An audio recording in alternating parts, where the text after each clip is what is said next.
All right, everybody, welcome back to another episode of the Morning Woods Podcast. If you're wondering why I'm wearing the same shirt as last week, it's because for the first time ever, I'm actually doing two parts to this episode. So this is a two-parter. We have our same guest from last week, Mr. Brian Swineheart, has decided to join me again. I just thought we had such a cool interaction. He has such a rich backstory.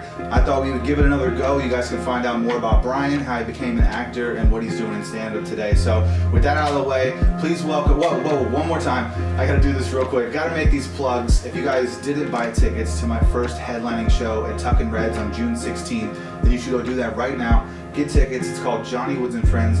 Got a lot of really funny people with me, and we're looking forward to seeing you guys there. So with all that out of the way, please welcome, ladies and gentlemen, Mr. Brian Swineheart, everybody. Back with another one. Brother. So the last time we were talking, you were on the set of Freaks and Geeks. You had just got to California, and you were there, dude. So tell me more about that and what kind of experiences you had. And then if you want to talk some more about like some other roles that you got that were really interesting, and I think people would like to hear about that. Cool, man. So get to Freaks and Geeks, and I didn't know what I was doing, didn't know what the heck, but I just kind of walked around, and they said, okay, you're gonna walk this way. So I'm walking past the car. I think it was a green car or something, and what the heck? Boom, do a day of an extra. They fed us. I was like, whoa, man, I get food here? Like, we're here in Ohio, you bale hay. You get done. Yeah. You buy your own Wendy's, right? It's like you don't get fed while you're. You get a biggie bag. Yeah, right. You might get, but so maybe sometimes the farmer's wife might make you a bologna sandwich or something, right? But every now and then, you get lucky. If you're working hard, right? Straight from the hog. Yeah, but so I finished up today, and before I went to work, Bernadette told me you got to get a SAG voucher. Okay, so I was like, okay, I gotta get a SAG voucher. Now, what is a SAG voucher for people who don't know? Well, I didn't know either what it was. Okay? At that time, you didn't. At that time, I didn't know. Okay. I didn't know what a SAG voucher was, but I knew I had to get one. Can I tell the story and then tell you what a SAG voucher is? Yeah, that's fine. No. Yeah. So I knew I had to get a SAG voucher because Bernadette said, but I didn't know what it was. So the end of the day wrapped up, and the guy who was in charge of the extras, he was called. I later find out he's called a production assistant. He had a bunch of things he's signing people out with, and his name was Tennessee. That's his real name, or that's his nickname? Well, that's what everybody was calling him, Tennessee. I didn't want to question. I said, okay, Tennessee, I'm from Ohio. Cool, man. Yeah. Okay, right? Yeah, I'm Ohio. Yeah, you can call me Ohio. Okay, Tennessee, call me Ohio. Okay. I like Nashville, right? Yeah. So he's signing people out, and I say, hey, Tennessee, how do you go about getting a SAG voucher? He said, it's your lucky day, man. He signs it, boom. He said the guy who didn't come today was SAG. You're getting his voucher. I said, whoa, cool, man. So I go home, I said, Bernadette, I got a SAG voucher. She said, no, you didn't. You got a regular voucher. It's like, no, Bernadette, I went to work today, and I got a SAG voucher. Oh, let me see that, right? And she comes over, well, you did. Well, good job, Brian. How'd you pull that off? So, yeah, that's great, dude. And but what a SAG voucher is, you get 3 of them, and then you can join the Screen Actors Guild, and then you're considered a legitimate actor in the Screen Actors Guild. So essentially, you have to get someone to like certify. It's like certification. Like I vouch for you. Like, so for instance, let's suppose you're trying to get in to do a spot at Wiley's, and nobody. If I went to the person and say, hey, so-and-so's funny, so, yeah, you gotta do a guest spot or a it's weekend. like when people come up, Brian, you used to have this person do a guest spot. They're vouching for me. Yeah. Vouching for that person. I got you. But so it's a physical form. So here it is. One voucher. You were successful. You did one SAG job, and you didn't totally screw up. You might have looked dumb and naive and like you were lost half the time because it was your first job here and you thought you were they were like, Brian! Yeah, this way, okay. He's a little slow, but he's from Ohio. What do you expect, Kid's got an education bailing hay. Yeah, exactly. He was in a play. He was in a play. He can do this. Yeah. Yeah, anyways, so that's kind of how I got started. I got a SAG voucher, and then I said, okay, and I always took that as a sign because that was like important. How long did it take to get your other 2 before you started becoming official? That took me, I think by the end of the year I had them. So it took me, but they weren't, once I realized, dang, got beginner's luck, so to speak.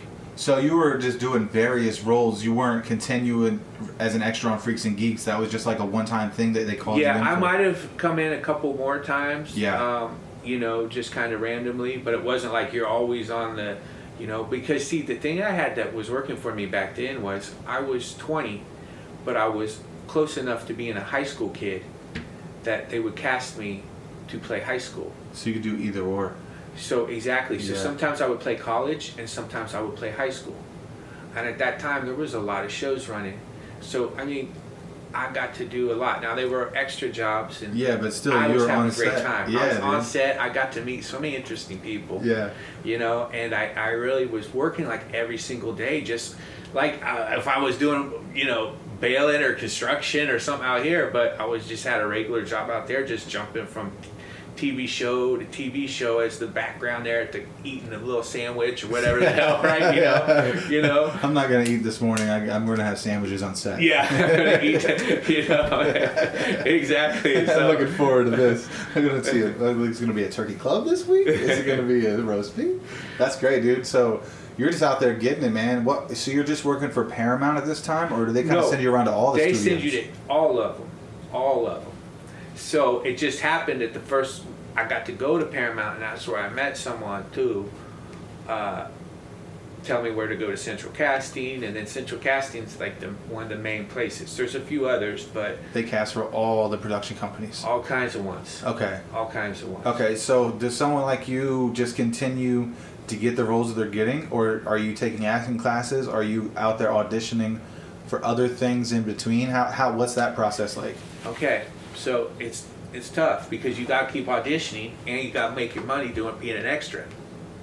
So you're burning So the candle on both ends at this I point. had times where I would figure out, once you get, like anything, once you start knowing how the system works, you can work yourself into it better, right? My first day when I'm just...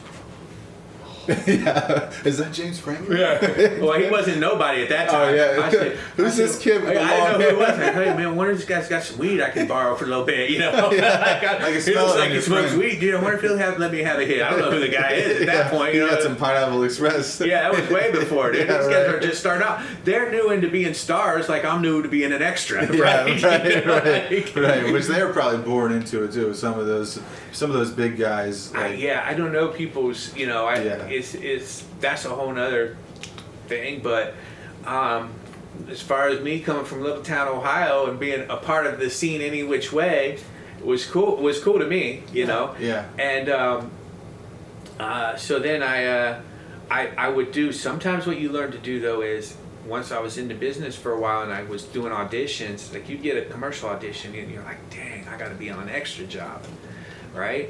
And I'm like, okay, how do I pull this off?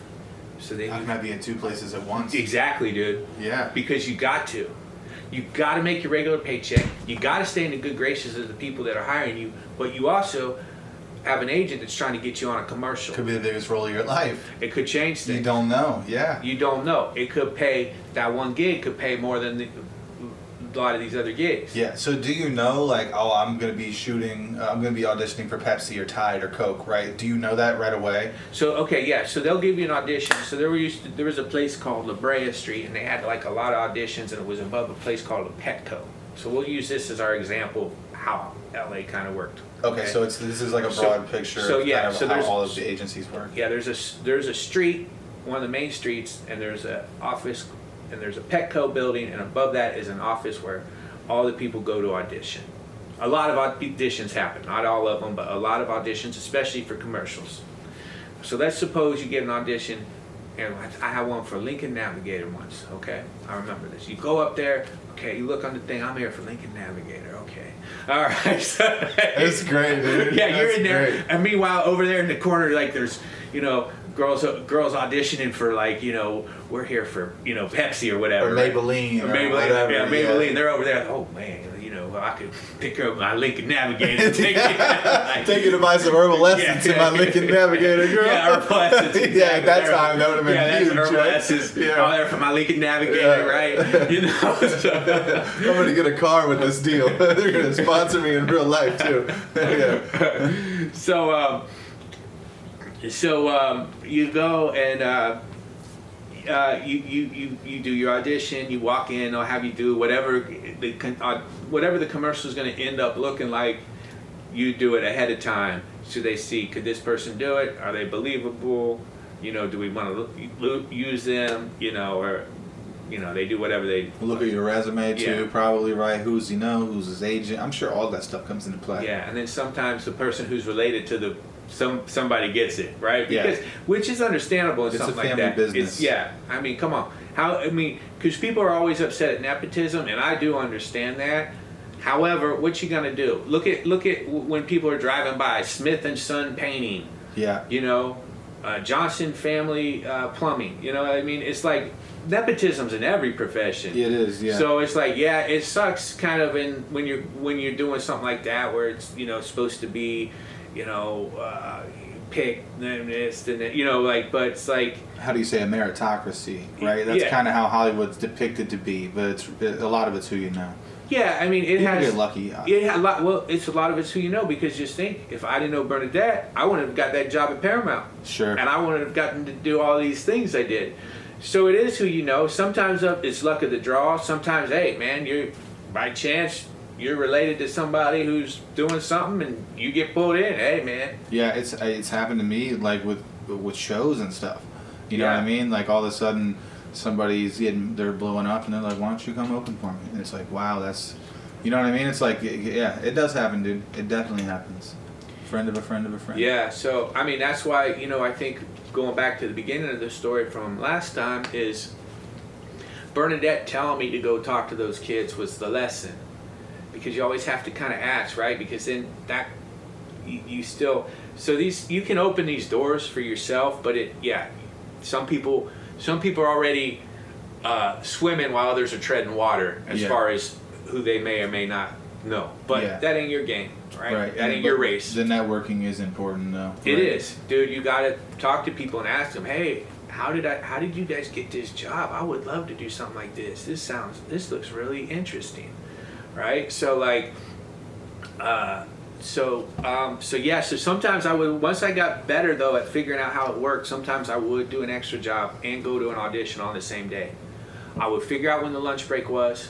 Grab your sandwich. I would grab go. On those days I wasn't eating because because the traffic is bad and boom, and you want to be two places at once, and it will work out. How far away would you drive? Like, what's the furthest you ever left set, went to an audition, got back before the shooting? I shouldn't be saying this because I'm trying to work. I don't want to incriminate you. I would do something it wouldn't be more than an hour. It wouldn't be something I couldn't pull off at the lunch, or at least come close. I got you. Yeah, just like a lunch hour. And sometimes I would know how they shoot, because a lot of times they're not using the extras. You're sitting around there with you just doing nothing. Yeah. So I would figure out, are we going to be doing nothing for a long time? Because then this is the time to go. Yeah. So you're kind of leaving, but at the same time, I was aware enough of the business and the filming to know when I wasn't going to be useful to them anyways, right? So then I can leave at that time. You know what they're shooting, so you get an idea of how the shooting scripts work. I'm saying, okay, so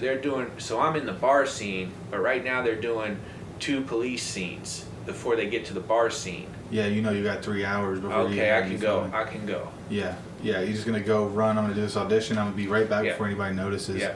Dude, that's fucking hustling, bro. Yeah. You really... And then I would always get a spot at nighttime, too, so you would go do comedy in the evening, dude. Mm-hmm. When did stand-up start for you? Was that right away? No, that was in... I lived in LA for 2 years already, so I've been doing, the extra jobs. How old were you at this time? So I moved to LA when I was 20, so I would say about when I was 22. Okay. Okay. I'd say I've been there for 2 years at that point, and then I did. So I took these acting classes, fun, right? Acting class, people I met, dude. I went to acting class with a dude who ended up being Superman, bro. No way. I swear to God, That's bro. so dope, I swear to dude. God, dude. That's so dope. Yes. You watched him like learn how to be an actor. Yeah. Basically, yeah. Yeah. I mean, He got it down, obviously. He got it down. Well, you saw him and you're like, oh, dude, you look like Superman. And he'd been told that probably. I've got a feeling he's been told that since he was like 7. So it's like right? this perfect role. You know, like if somebody told you, oh man, you look like Superman, you'd be like, you know, like you might see. Yeah. Like, I have been lifted, right? Yeah. I did do an extra pull-up yesterday, right? But this guy kind of just brushes off of it. Like, you know, I'm Superman. He's like, of course I am. Yeah. Like, It's like you're complimenting. He knows you're complimenting, but he's heard it so many times. You know. Yeah. You're like, I went to class with him. Another guy I was in class with was in a movie at the time called South Africa.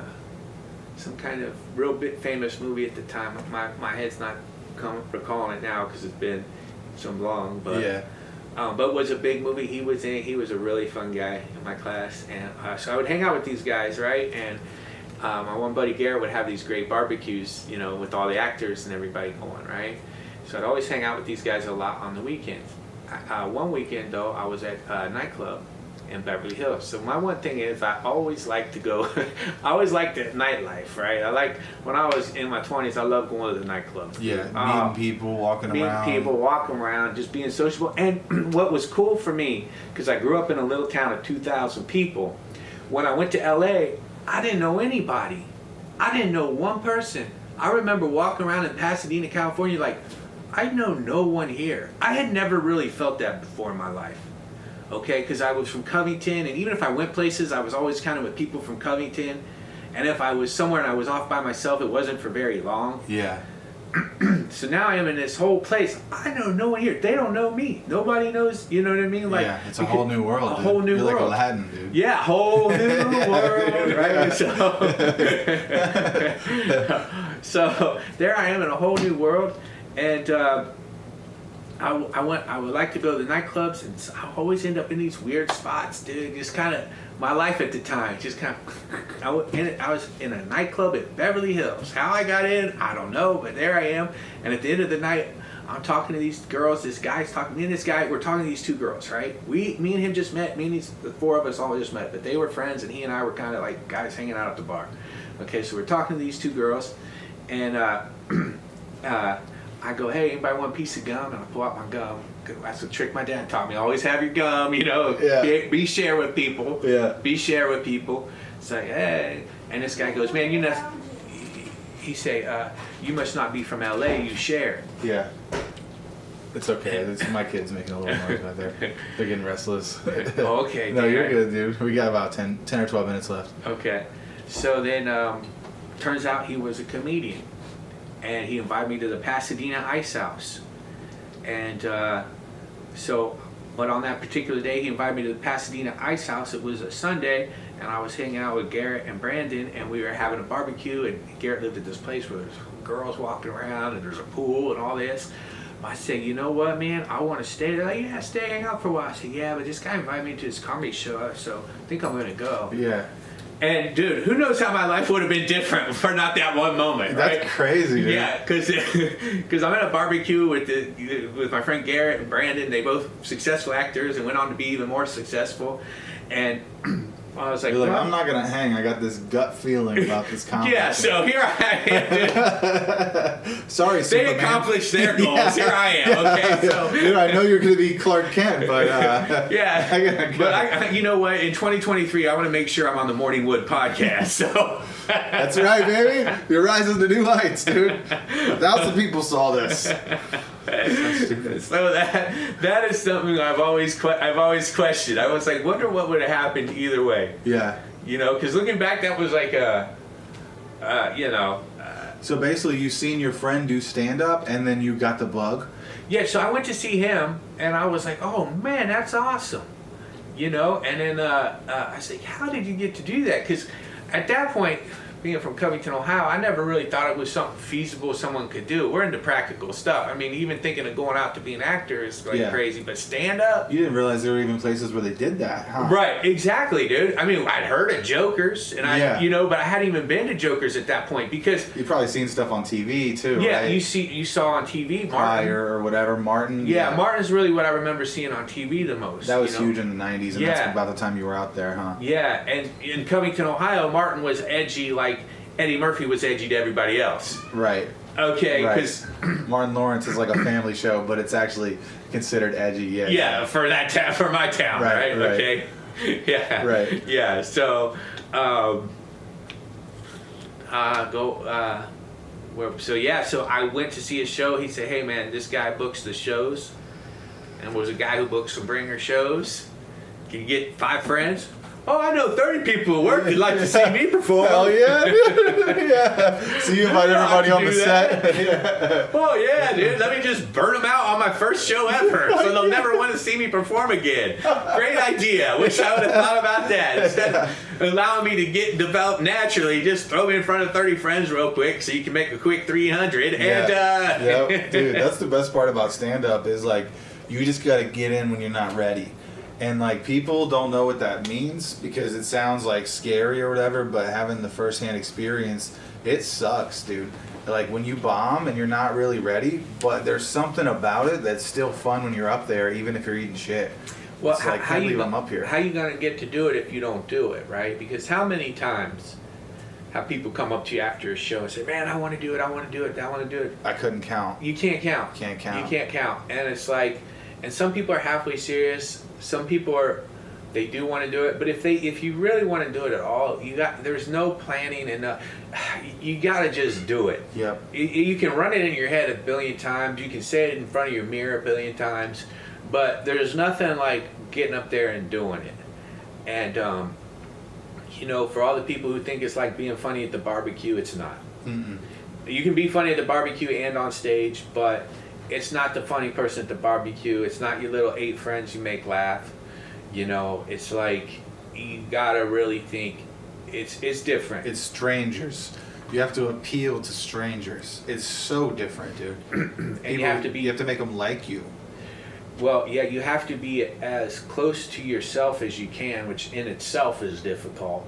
Yeah. Right? Because people sniff fake, can smell fake. Yeah, you mean authenticity as far as when you're up there. Yeah, you got to be as... Well, I mean, I guess somewhat you playing character, like, people play characters, but there's still something you to it. You embellish, obviously. Yeah, because, like, but they got to kind of connect with you as a person. They want to believe it's coming from somewhere. Yeah. Right, even though it's in a joking way. I know what you mean. Yeah. No, that makes a lot of sense, dude. Yeah, dude, stand-up is it's so fun, dude. It's been a blessing in my life, too. So I can just relate to you in that way that, like, there's so many opportunities I've got and so many cool people I've got to meet just from going up and doing these shows where for a long time I really sucked, right, as we do. But when you finally get it, dude, it's fucking great. It's something that I never even pictured myself doing, dude, back in the day. I mean, I never thought I would be doing this. Yeah, so you never know how your life's going to play out, you know? And so, yeah, that's kind of how, that's at least how I got involved in the stand-up, man. Yeah. Kind of, got kind of, I mean, I guess my whole Hollywood thing or entertainment industry, because to me, I'm still, all this stuff I learned from LA and Hollywood, I've just brought it here. Mm-hmm. And I'm like, okay, I'm going to plant my feet here. I already have all the skill sets I learned. I mean, I had on the job training for all those years.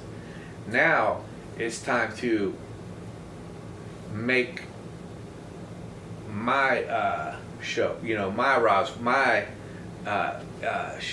Freaks and Geeks. You see, like that's, now I'm trying to put, let me go back a word. I'm taking the word trying out of my language. Okay? Yeah, that's good. Oh, yeah, you are doing it. Yes, so that's what is going on right now. So you're writing a production right now, currently. Yeah, so I have several projects I want to do here in Ohio. Yeah. And I love to take a look at some of your scripts. I want to send you over one that I'm working on too. Yeah. I've sent to a few people recently, and I got some really good feedback on it. maybe I could have you in it, or I could write something for you in it, or something like that. That'd be cool. I mean, it'll be a blockbuster movie with me in it. Yeah, that's what I'm saying. I want to do all comics. I want to do like all comics because it's basically, I don't want to give too much away, but it's basically just a buddy comedy of two comics going on the road. Yeah, perfect. And so there's a lot of like backdoor shows and little barroom shows that I want to have like other comics be the booker, but make them an extreme version of themselves and make it kind of silly and fun. Try to make a good movie, not just, I don't want to just shoot something, right? Just because I got the cameras and the gear to do it, I think it's irresponsible to just like, let's go rogue and let's just, unless it's like a documentary or shooting a promo, we could throw something up, right? But if it's a real production, I would like to get some better minds on it who have been involved before and some people with acting experience. So it'd be cool to share some stories, share some ideas with you. Yeah, dude. Yeah, because I'm like, okay, well, I learned all that stuff over all those years, and now I'm in Ohio and I'm liking it. So why not just do the same thing but different here? Yeah. You know. Yeah. And so that's how I got kind of going, man. As far as the story. Yeah. Real quick before, I think we have like 3 or 4 minutes. You have a really funny joke about it. I don't want to spoil the joke, but you were an extra in the Fast and the Furious too, right? Can you tell me about that a little bit and just what that experience was, how many days you were shooting and stuff like that? Yeah. So I was in, so I got a call from, so once I've been doing extra jobs for a while, man, I started kind of getting better gigs, like just like any kind of movement. So I did these jobs, stand-in jobs, right, where you work for the main star of the shows a lot, and you kind of mimic them, like if this were a movie right now, you'd be a character and I'd be a character and there'd be two people watching us. And then they'd come in here and mimic what we just did. Oh, well, he came in, he sat on the couch, he grabbed his water bottle, he sat like this, kind of, Like, oh, wow, yeah. They try to exactly portray you. You try to portray the actor identically. Yeah, so that body language and everything. Yeah, so the camera guys can set up the shot and make it look good. And okay. So you kind of say, yeah, he came over there, he said, he Bernadette O'Brien, and then he crossed his arms like this, okay? So, you have a little script and you write down notes what they're doing, right? Funny. So, I got a call and they say, hey, Brian, got a job for you. You got to go and meet the, I think, you got to kind of go test out for it. A lot of times you just show up and they kind of work with you a little bit to make sure you'll be a pleasant person to work with usually. And then they say, go to Universal, and it was, and I get there and I realize it's Paul Walker's stand-in? After he had passed away. Oh, wow. So he passed away, and then people say, hey, this is real, you're going into a tough, a sad situation. And, and I wasn't allowed to tell anybody, of course. So you had to sign like an NDA during the film, or it was just part of it's just like, hey, we don't talk about this until after it comes out, or what? Yeah, on something like that, I don't remember if they made us sign something, but I knew what I was working on, and I knew the importance of it, and it wouldn't matter because I wanted to keep that job. Yeah, 100%. I'm going to be honest, my mom knew I was working on it, but other than that, sure, which meant everybody probably knew. Yeah, everybody back home like, you never believe what my boy's doing. Yeah, exactly. He's playing Paul Walker's hands. Yeah, exactly, dude. So, that's so funny, dude. Yeah, so, but you understand, you're kind of like, you're not like, oh man, look, guess what I'm doing today on Facebook. No, it's a very serious thing. Yeah. Yeah, especially on a production of that high value and with the level of actors you're going to be around and stuff. Yeah. Like, that's insane. So how many days were you shooting on that? It was months. You were really? So yeah, it was like a long-term gig. Yeah, I think I ended up with like the equivalent of 3 months, and they were broken up because sometimes it would be, I wasn't there every day, but I was there for like around a 3 month spiel, if I remember correctly. How long does it take to shoot a movie like that? A year? Longer? Well, that one's long. Well, okay, but see, I think Fast and the Furious, I'm not for sure, but I think that would probably take about 4 months, okay, give or take, I got you. Because that one is a lot of action sequences. Yeah. Now, Lincoln Lawyer took 6 weeks Wow. Yeah, 6 That's weeks. a long movie too, and it has a lot of like. It was I think maybe an $8 or $10 million budget. So were you a stand-in for Matthew McConaughey on that one? That's yeah. awesome, dude. Yeah, so that's why I know that was 6 weeks. You got to come back on. We're going to talk about this. We have about 30 seconds. Fast 7. We got to finish up the Fast 7. We got to talk about the Lincoln Lawyer. Brian is coming back. You guys, I'll see you next week live from Austin, Texas. Thank you so much for watching this. Have a great day, guys. Happy Friday. Peace out. Awesome, dude.